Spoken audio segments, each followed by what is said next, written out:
Good evening, everyone, again. It's a very happy occasion when we can gather together and think of the blessings that we have received from our beloved Anello. And many of you here this evening would say from our beloved Mark, because you knew him personally. I'm grateful that we could come together in anticipation of the 22nd anniversary of his ascension, that we could come together ahead of time and talk about what we have received from Anello, so that we could share these testimonies with students in the field, so that they could have them on the Ascension Day. On that day, we will have Anello's dictation, and they will get it a week later.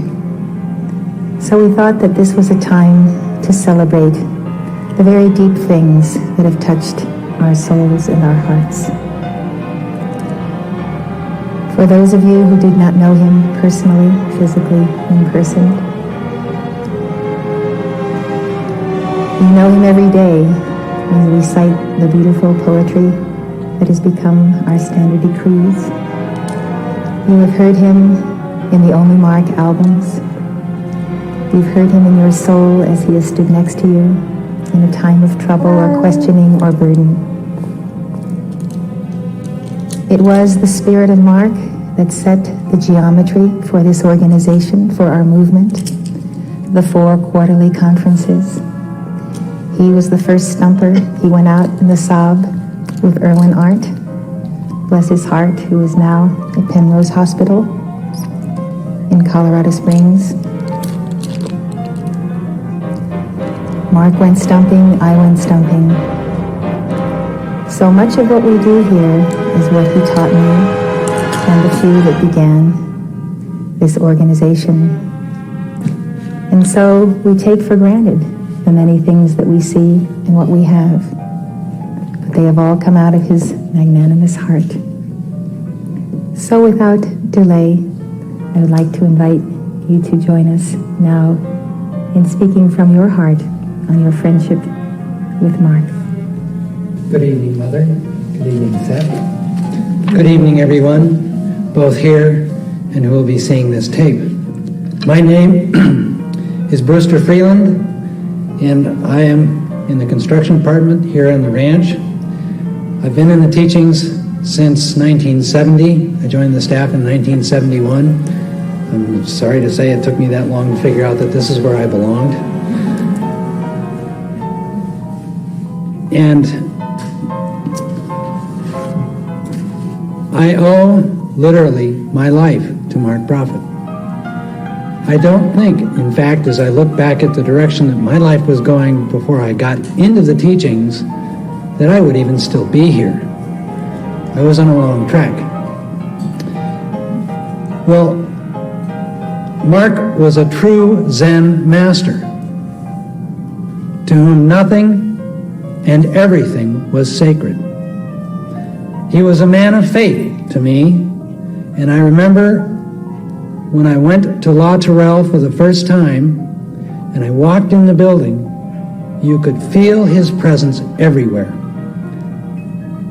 He had a deep, abiding faith that was there from a constant communion. It was not pretentious, but it was so strong that it infused the whole building like a rose would a room. And he could be found everywhere and anywhere, and he was all over. He was so excited about what was going on and very in touch. We would have kitchen conferences late at night. He would sit in the kitchen to eat something, and we would all find some reason why we had to be there. And boy, were we grateful. We got little vignettes on politics, on current affairs, times of the day, situations, and it was wonderful. It was very personal. In that regard, I have to tell you one little story about, he wanted a sauna, so we built the sauna. And then he would invite a number of us to go into the sauna with him. And we, of course, would go, oh, sure. And he would start out, turn up the heat, Om Namo Narayanaya, Om Namo Narayanaya. And pretty soon, there you are, you're blissed out on this mantra, and when you see you're not looking, start slapping you on your thigh, on your back. Om Namo Narayanaya, and you're going, ah! And he'd get all this energy, and all of a sudden he'd stop dead in his tracks, and then pick it all up, and throw it. Literally, physically, you'd watch him do this, make this ball, and just throw it. You'd look at him, you know, you're all red and you're sore, and you can hardly believe it. And he'd break into this big roar of laughter because he just threw all this energy that he was knocking substance physically off of you. So he thought that was great. The other thing is he was always wrestling with you. And it was sometimes physical, literally, on the floor, in the kitchen, all of a sudden, wham! But it was also always spiritual, because he was on your side, and you just knew it. But he was a man of far-reaching vision as well. He was a lot like Noah. He had so much vision, we all thought we were pretty together. But he could see so much farther than we could. Noah, of course, saw what was coming and warned people, and they mocked him. Well, people mocked Mark. There was a time when Mark was driving back from Santa Barbara. He was driving, and he says, now I want you to do Estrella silently. And he picks up the tape recorder, and he begins to dictate this series of pearls, I think part of which became the Dwell Cool series on the studies in alchemy. He did like 3 or 4 in a row, driving down the road, and there I am over on the side going, and all of a sudden he pulls over to the side of the road and says, look out, there's this crazy guy coming.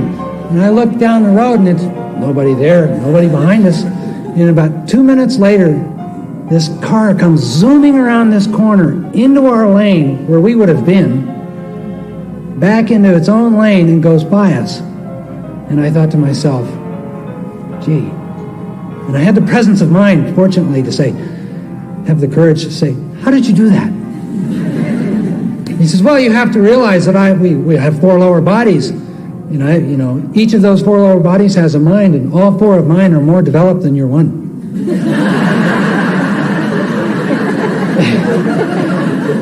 He says, I'm driving, and you have to be a defensive driver. So I have, part of me is here driving, but I have one of my bodies is 300 feet up, watching both directions, because it pays to be a defensive driver. And of course, you don't know the names to name the people that are the forces that are trying to oppose these dictations. So I have to insert the names into your Estrellas. By the way, you're on 27. And simultaneously dictating this pearl of wisdom, driving down the road. This is the vision I'm talking about. He never showed it off. I mean, to meet the man was just a person, but he would keep coming up with these little things. But he was also a person of great personal caring and love.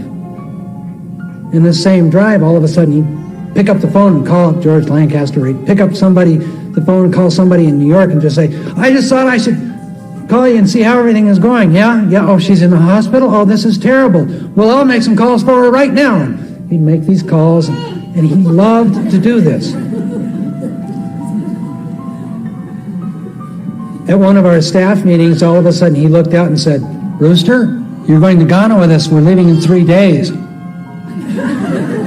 Which was when it became necessary to have passports if you're on staff that are current, because I didn't. But the whole Ghana trip, I didn't get to go because I was special. I got to go because I needed parenting, and he knew it. And so I just got to go on this trip because I needed the parenting. And he gave me a month of his life. Actually, he and Mother both. There's no specific instance that I can share with you that proves my point more than the fact that he just took me along, for which I'm immensely grateful. But he was a man of intensity, too, not only love. If you'll notice, I've gone through the threefold flame here. Now we're on the white fire. There was a time when he loved the gold bus, which I'm sure somebody will tell you about the gold bus. He had this gold bus, was one of his stumping buses. And he was very integral in the building of it. And one day he decided it wasn't going very well. So he's outside the bus, and everybody who's working on that bus is getting a little bit of fire. He's, "You! What are you doing that for? Why did you put the window in backwards? You! What are you standing around for? We got to get this thing done. We're in a hurry, you know. You!" He's just yelling at people, one after another, and I happened to just be walking by. I was coming from the Four Winds back to... And he goes, "You aren't even involved in this, you know." But everybody else, their sweat was coming off their brow. They thought the end of the world was here. But this was the man, bigger than life, and yet very humble. Knowing Lanello doesn't make those of us who knew him special. Not at all. It makes Lanello special because he was willing to give to us all of himself.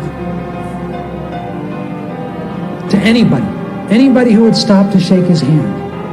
He would give him of his time, and we didn't at the time know how precious that particular commodity was, because I only knew him for 3 years. But we thought he was going to be here for 20. Not so.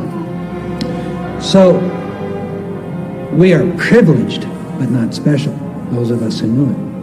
You here are privileged because, in fact, I see him every day in this community.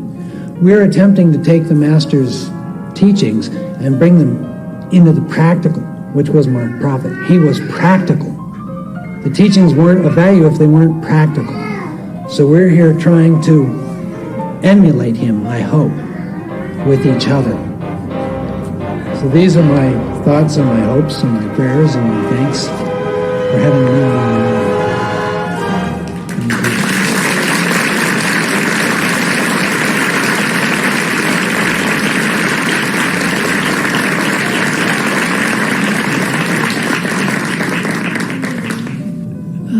My name is Paul O'Neill. I live in South Glastonbury, and I have been a student of the Ascended Masters since 1920.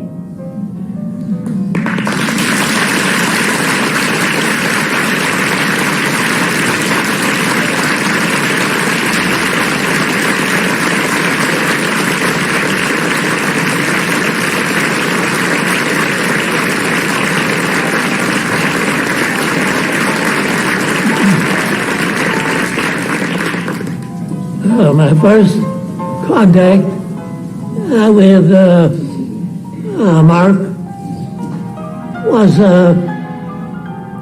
when I received a letter in Atlanta, a letter sent to all those in this country who were in the office of President of the Theosophical Society.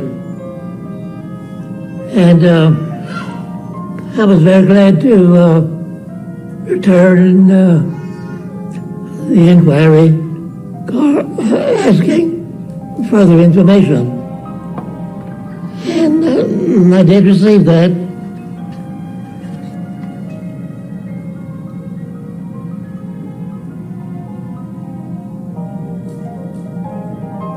And then my next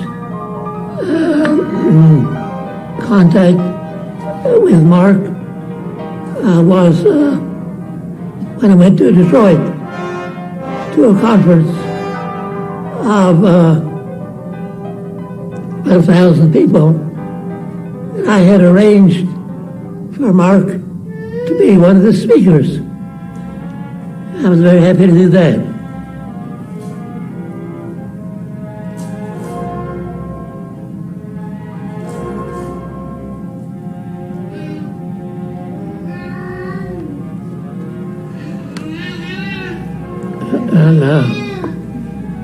And my next contact with Mark was in Colorado Springs when I attended a conference there which was my first conference with the Summit Lighthouse.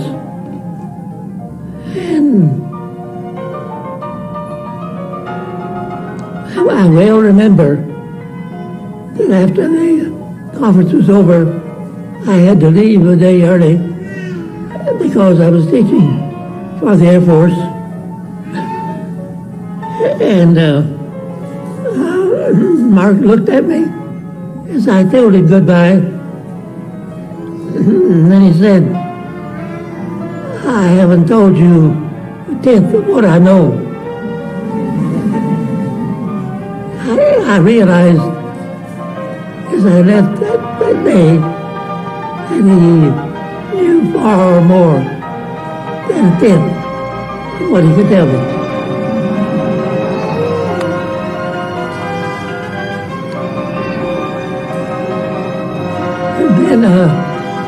And then I was teaching for the Air Force in South Georgia, and fortunately, from time to time, usually once a week or a period, Mark would telephone me. And on one occasion, he said, you ought to do the Australia degree 48 times, which I did very religiously, and not with the speed that you have here.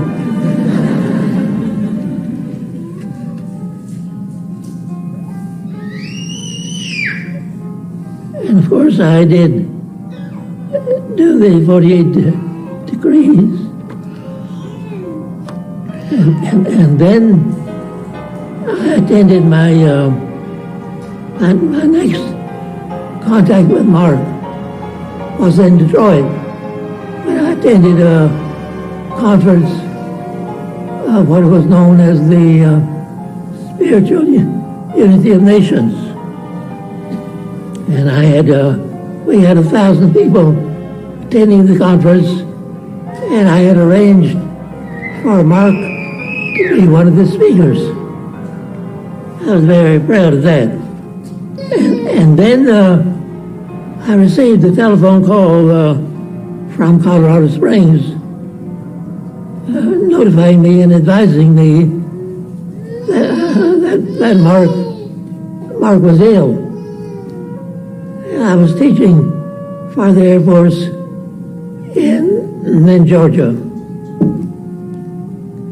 So I was invited to come immediately to Colorado Springs. And so I did.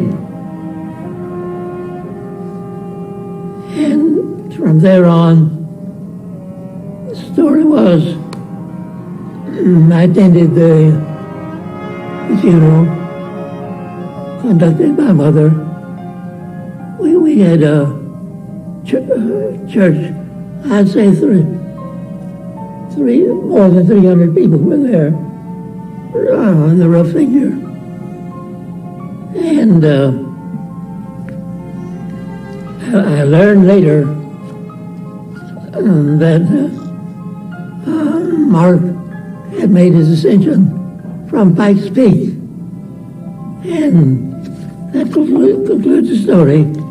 It was indeed a great privilege to know Mark, and he was a great inspiration to me in several ways. Thank you.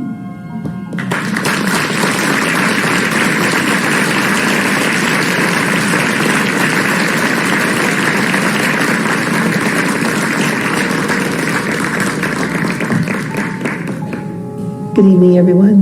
Mother. My name is Denise Booth. I've been privileged to know Mark since October of 1966 through February 73. I can't give you any specific thing that stands out in my mind tonight, so I'm going to give you just a few little vignettes of life with Mark. Brewster started it, and in 1968, that was before I was on the staff, Mark invited me to go on a trip to Europe with him and Mother and the children. I was fairly new, definitely new to the teachings and fairly new to the family. And I realized then what a great adept Mark was. And I think one of the sorrows of my life at that time was that so few people did realize the great adept with whom they were living. We got off the boat at Bremerhaven in Germany in the rain, and it was just pouring. And he had rented a Volkswagen bus for us to tour in. We put all of our luggage on the top, and we couldn't get a tarp in the whole city. Well, pretty soon, Mother said, Mark, our luggage is going to get ruined. He said, yes, it's raining. So all of a sudden, all he said was, peace, be still. And I have never in my life heard such love as those 3 words were. And the rain stopped just like that. Well, nobody said anything, and pretty soon somebody in the car said, oh, look, it just stopped raining. And no one caught the great impact of what he'd done. That was about my first experience with the powers that he had when used with love. Another time, he definitely was attuned with the elementals. There was no doubt about that. But one of the funniest things that I ever saw happen back at La Tourelle, I happened to be out hanging up some laundry, and he had, as Brewster said, just taken the Trailway bus and converted it to our gold bus and joined a touring club. Remember that? And part of it was that to be a member of this club, basically you should have a motorcycle attached behind your bus. So when you parked in town, you could ride a motorcycle. Well, Mark had always wanted a motorcycle. One day I was out in the laundry. He came dashing in through the gate going, ee, ee, ee, ee. And I'm not exaggerating. There was a rain right down where he and the motorcycle was. That was it. Everything was dry. Both sides everywhere. This little elevator was following him. Finally, he was just dripping. He says, he wanted to play and I couldn't get him to stop.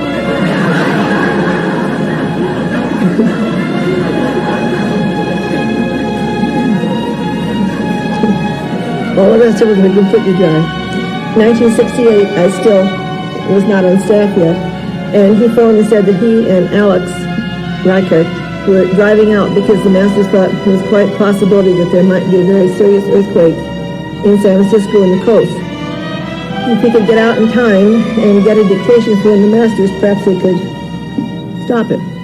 So he came to our home, and we arranged a meeting in San Francisco, and Davis Vadamana dictated and the earthquake would stop.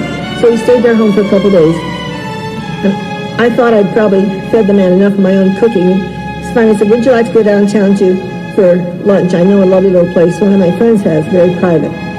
So it was a very, very hot day, and we came out from our lunch. And I said, wow, would I like to be able to take that air conditioning with me? He didn't say anything. And pretty soon I just started to shiver. I absolutely shivered, cups all over, and I said, Mark, what are you doing to me? And he said, well, you said you wouldn't take the air conditioning with you. I said, well, please turn it off.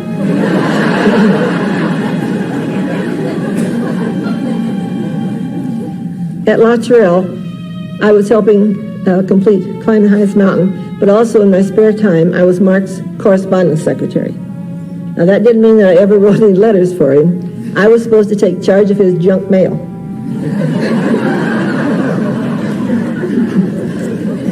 We spent hours poring over advertisements for belts, ties, wallets, boots, shirts, and by the time he sent it, I had a 4-drawer filing cabinet completely full of this junk mail. And I said, Mark, don't you think we should clean this out? No, no, no, someday I might need to buy something like that. Well,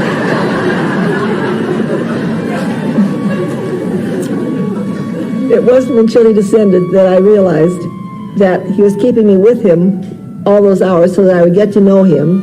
I'm sure he was giving me instruction in it also, but so I would get to know him, how he felt, how he worked, and how he acted, so that I could be working in the various teaching centers in the future. But it took me a long time to realize the reason for correspondence secretary. Well, I wouldn't miss 1 minute of life with Mark and his staff, but it certainly had its challenges. Any of you who've ever heard our tape, what's it called? Momentum of Joy, or what's the name of it? Miracle of Joy. You remember that laughing bag? Well, Mark one day went downtown, bought a laughing bag, and came back and showed it at the staff meeting. It was fun. It was a way of everyone relaxing, and he was enjoying it. But this correspondence secretary, it became the bane of my existence. I'd be sitting in his office, Mrs. Booth, get me a letter out of that door. Open the door. He goes in the laughing bag.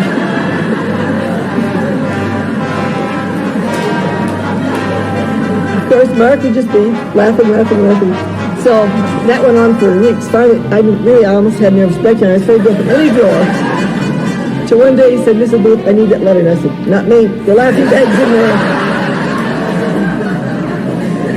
He said, Mrs. Booth, I promise you on my honor, the laughing bag is not in there. I said, okay. So I opened the drawer and got the letter. Next thing I opened the other drawer, he goes the laughing bag.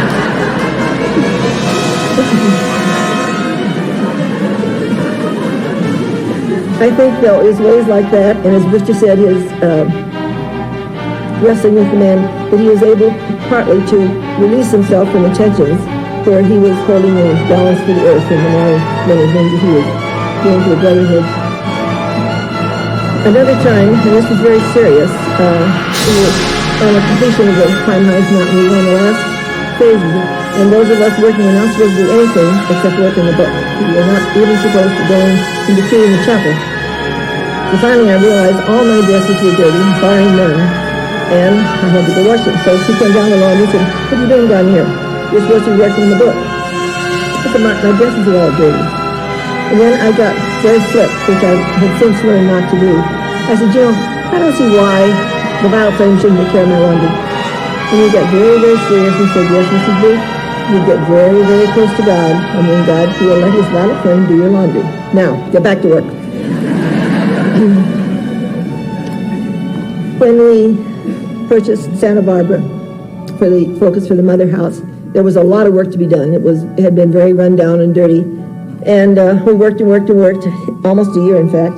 And it came time for the Easter Conference 1970, was when Mark opened the Mother House. So he and I drove out in his, I don't think it was a yellow bus, it was Cortez by that time. Mother was still working on the book. She flew out later.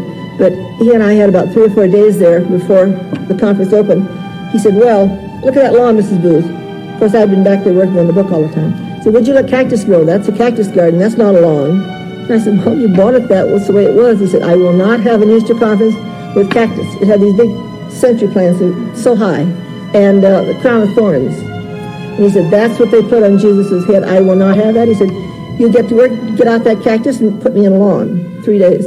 Well, that was the first time I realized that there was the sod that you could roll out, So we got our pickup truck, pulled out those huge cactuses, rolled him out a lawn, and there he had a beautiful 3-day lawn ready to start his conference.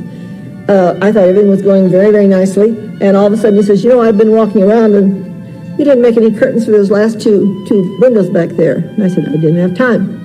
He said, okay, I want curtains right today so before I no conference. So of course I went downtown and made curtains immediately. I thought, well, now nothing else can go wrong. He said, Mrs. Booth, this sanctuary color is not pink enough. I said, Mark, I sent you a sample of paint. He says, I can't help it, it's not pink enough. So he said, you stand here, pull with me, and I've got to make this pinker. And between his calls and chants, and it's the most beautiful, I wish we had it on tape, things, you could just gradually see that pink paint getting pinker. So we had a beautiful conference, and then the next day after the conference, we took off for India. And that's when I realized what the human body can stand and still stay alive.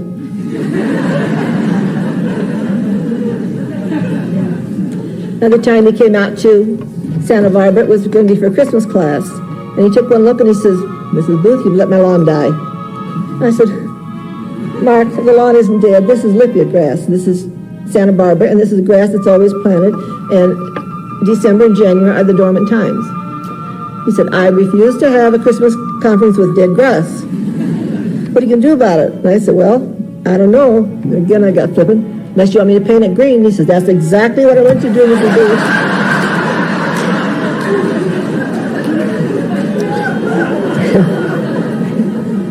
So I went down to the nursery. I said, do you have any green paint for lawns? He said, oh, yes. So our men sprayed, and we had the most beautiful green lawn for the only green lawn in Santa Barbara, believe me. Well, there's one thing that I remembered from our conferences at Colorado Springs. He took the brunt of most of the lectures and the dictations. I think Mother usually did one lecture and one dictation and then led the decrees. But Mark had the the brunt of it all, and we didn't have a tag going to support him. So usually about the last day, very often his voice would get very hoarse. So he would come in wearing a violet silk scarf that he bought in India, and we'd know that he was going to say, "Bring me my Longfellow book." And he would read some of the most glorious passages from Longfellow, which I do hope we have on tape. At his memorial service, as Paul O'Neill was saying, almost the entire town, it seemed to me, at least a cross-section of the town, arrived. There were men from the filling station, from the cleaners, from the grocery, on and on and on, who knew Mark and who wanted to come when they heard that he had passed. It was almost like William Earl Rogers said, "I never saw a man I couldn't love." Well, I think that was the way with Mark. Now, on page 249 of Climb the Highest Mountain, we find a quote from St. Germain from the Trilogy. It says, "Men and women of the first ray who successfully invoke power do so by turning within to the great flood tides of love and drawing therefrom the power of God." And that was Mark Prophet.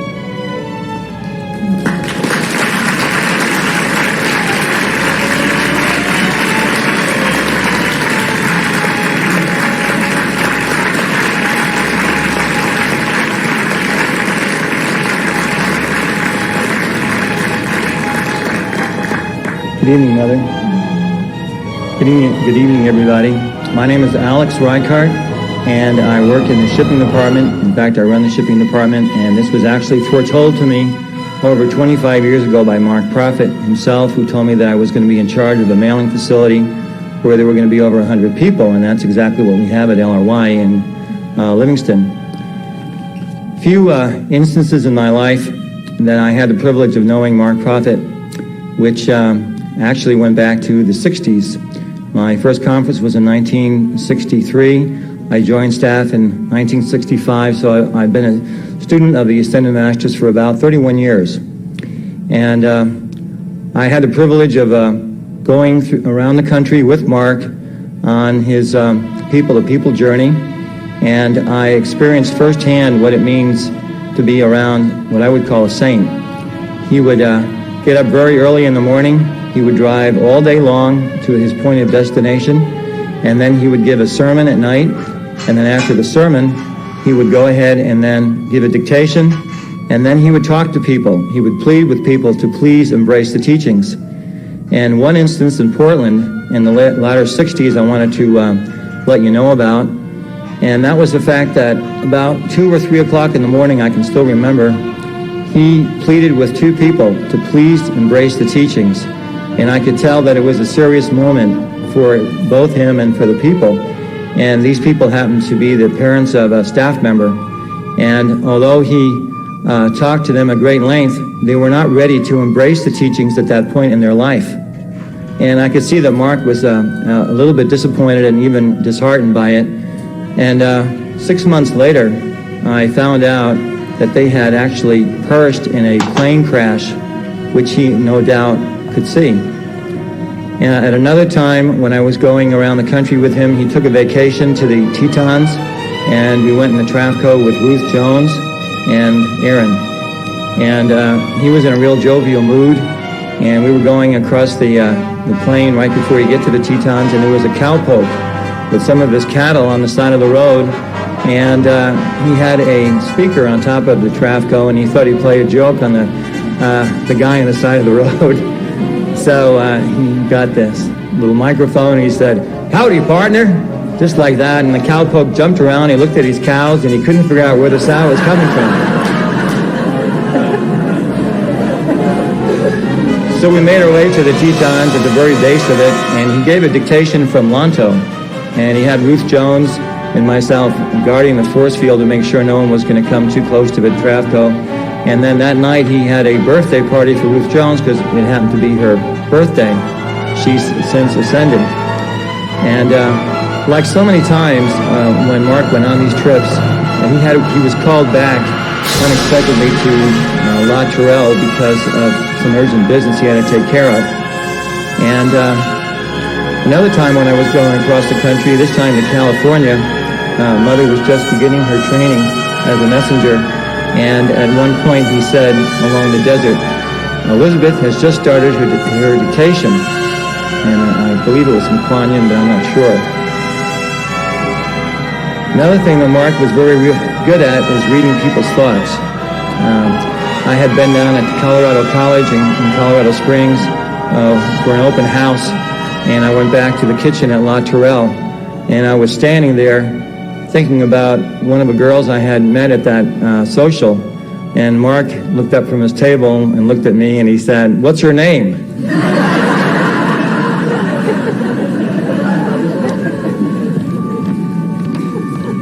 Back at La Tourelle, we used to have a system whenever there was a meeting called for and everybody was supposed to come to the chapel, or there was anything important that needed to be told everyone, you'd buzz 5 on the intercom system. So it would be 1, 2, 3, 4, 5, and everybody would pick up the phone, and then they would have to congregate in the chapel.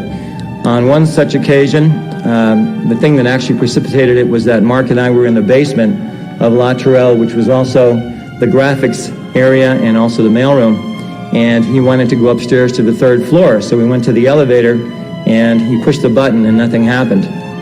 And he said, "Well, let's go up to the 2nd floor and see if the gate's open, because if the gate's open, then you can't use the elevator." So we went up to the 2nd floor, no elevator.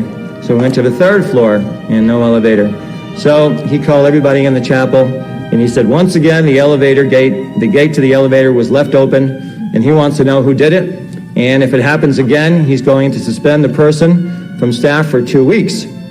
So everybody was very tense and on the edge of their seat, wondering what was going to happen. And then Mother looked up and she says, "Well, if you do that, everyone's going to leave the gate to the elevator open because they'll all get 2 weeks off."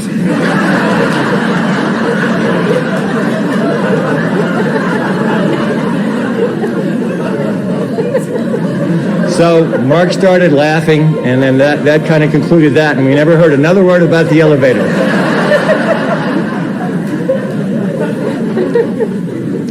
This brings me to another point.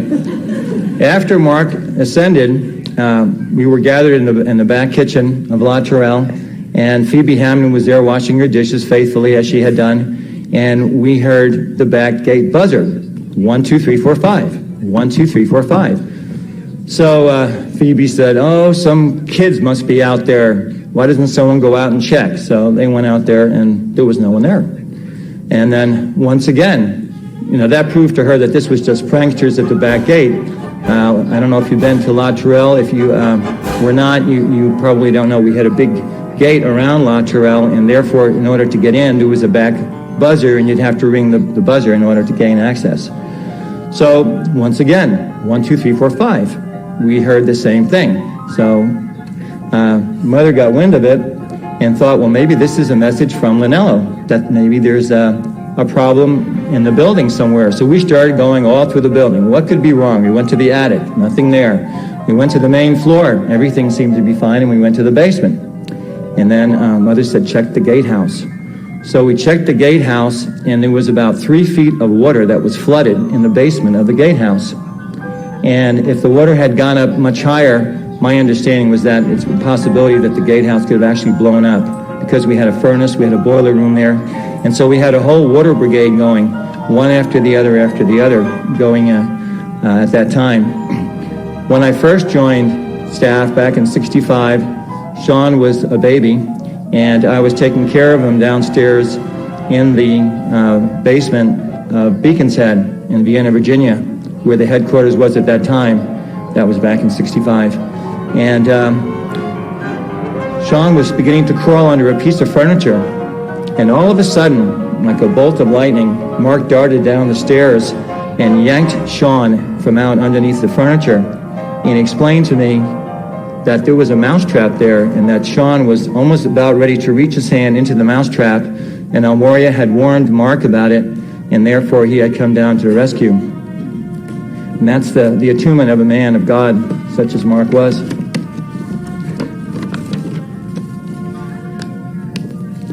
One time, Mark was going through the chapel at La Tourelle, and I followed him, and as he had gone through the chapel into the library, which was the adjoining room, he told me something, and I didn't hear him. So I shouted across the chapel, asking him what he had said.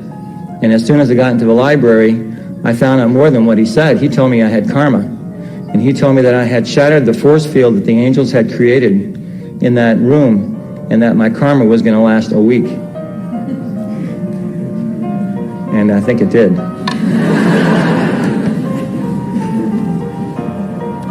Another thing he told me is that he could actually see through bodies. He could actually look into a body and see the organs in the body and see the correct correlation of the organs, and then he looked at me and he said, "You've got a block in your head."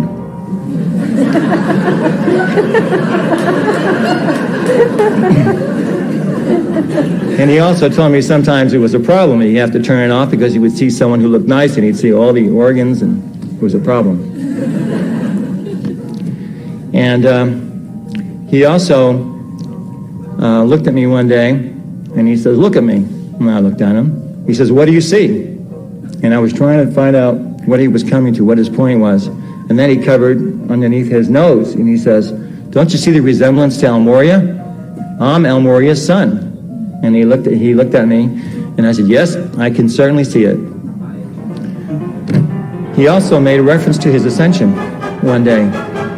And he said, "I wonder what people are going to think, when I'm ascended, and what their reaction is going to be." And he had already projected himself into the future from that standpoint.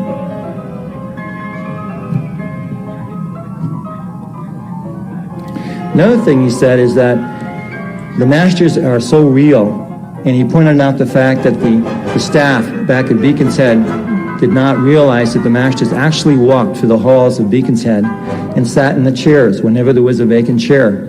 And I think that this is something we should remember even here. Thank you very much. Thank you, Mother.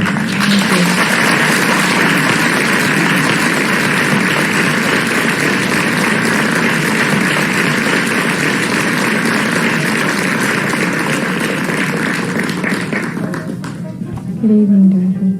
Good afternoon, everyone. Can't hear you.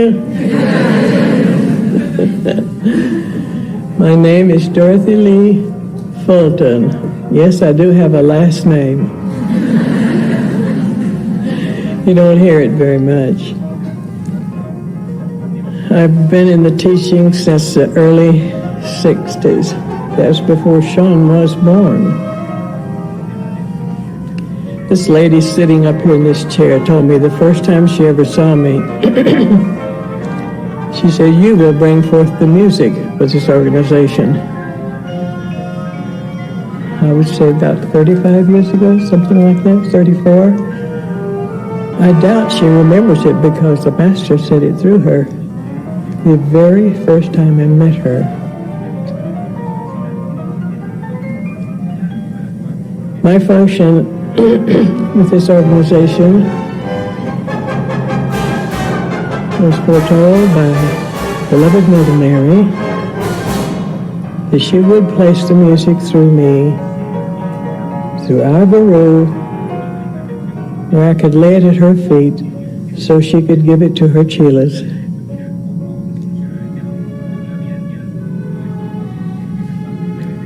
Is that a fact? Can't hear you. Yes. Right. I was going to tell you a story tonight, a real quick one, about sitting at a piano. And Mark, after his ascension, was speaking to me and giving me some instructions what to do. It was going to be really cut and dried because I took him at his word. He was telling me that I should get in touch with a certain person, and he called him by his first name, Milton. And I'm sitting there wondering why I should get in touch with Milton. Milton was my childhood sweetheart that we never could seem to get together because he was so bashful. But Mark had a great lesson he wanted to teach me. He was telling me to do this. When I would get out of the sanctuary, I would forget it. When I would come back, I had a pet name then. People called me Linda. He said, "Linda, you didn't call Milton." Oh, Mark, I didn't think of it after I got out of here. This happened several times. You didn't call Milton. You must call Milton and get with him, possible marriage. This was a man, and when he was a child, he was very much in love with me, but he was too bashful to let me know. I knew it, but he would never say it, so he went his way and I went mine. I was going to tell you this story in a cut and dried manner. Mother says that isn't a true story. I said, what about it isn't true? She said, this is a love story. The way you're telling it, there's no love. So I'll have to tell you what Mark was trying to teach me. There was a young country boy, come to town, come to church, and he fell in love with this little teenager, but he was too bashful to do anything about it. So the other fellow would walk me home, and I would look back, and Milton would be trailing along. Every time, you just knew he was back there. Never said a word. To make a long story short, he went his way, and I went mine. I married, but he didn't. He waited till middle life, and then he married. His wife passed away. But during these years, it was many years, I would go to the mailbox. We used to just have mailboxes right at the front of the door, you know. And now and then I would get a letter that said, Dear wife, so-and-so and so-and-so, so-and-so, and he would sign it, your husband. We hadn't seen each other in years. This happened again and again. This was Milton. Now, I'll bring you up to the time when I'm sitting at the organ or the piano, whatever it was, in La Tourelle. Mark had ascended. He said, you must get with Milton. So finally, he told me, Milton's lifespan is shorter than yours. You must get with Milton. So I'm understanding now. It was all right with me because you couldn't keep from loving him anyway. And he was already in love, so we didn't have a lot we had to work on.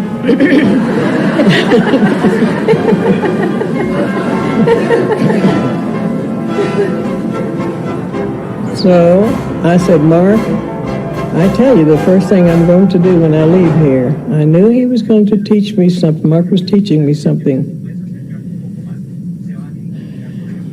So I went to the telephone and I called Milton. Many years I hadn't seen him. I had to get the number from my sister. She said, oh yes, he checks on you often. He knows all about you. He knows where you are. I said, well, I'm going to find out where he is now. Well, I called him, and he fainted.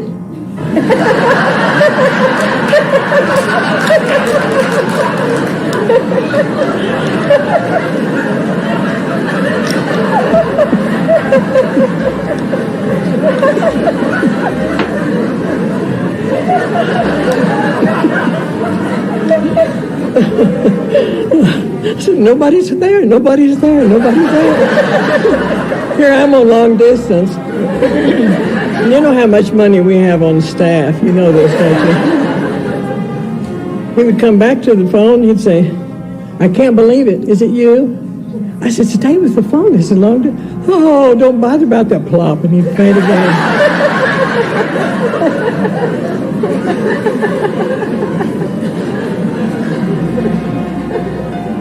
I waited, and I waited, and I waited. He finally came back. He says, this isn't possible. And I'm thinking about Mark. Mark had something he wanted to teach me here. He was telling me that later in life, I would need the finances, and I would need Milton. When I called Mother, she was from Santa Barbara, I think, that I was thinking about getting married, and what did she think about it? She said, I didn't even know that you knew anybody. I said, I don't. didn't know then that I was really working under orders of the great chief, our chief. And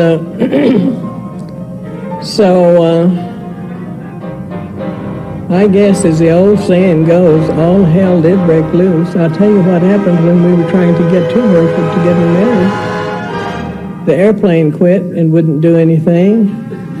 We tried every direction to try to get off the ground, and it didn't happen, so we had to get on another airplane.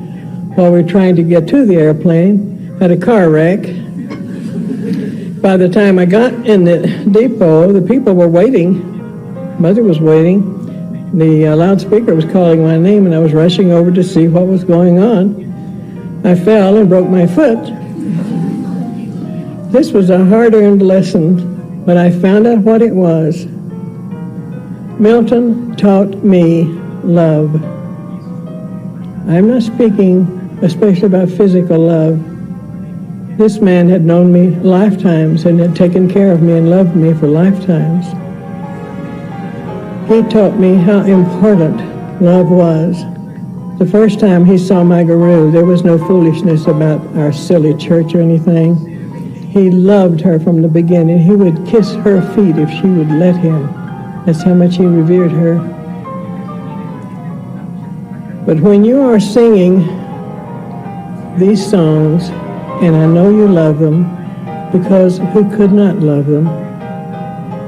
Think of Mother Mary first, our beloved guru, for making it possible. Without her, we could not have it. And then think of the love that Milton Fulton showed us.